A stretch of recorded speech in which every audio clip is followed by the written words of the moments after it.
ஆண்டவர் அழைச்சது உண்மைதான். ஆபிரகாம் ஏதோ ஒரு பாதையில் போய் கொண்டிருந்தவரை கர்த்தர் அழைத்தார்.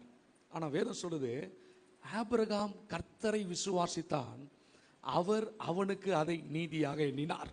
அப்படிதான் நம்ம எல்லாம் அழைச்சிருக்கிறாரு. நாம் அவரை தெரிந்து கொள்ளல, அவர் நம்மை தெரிந்து கொண்டிருக்கிறார், நம்மை அழைத்திருக்கிறார்.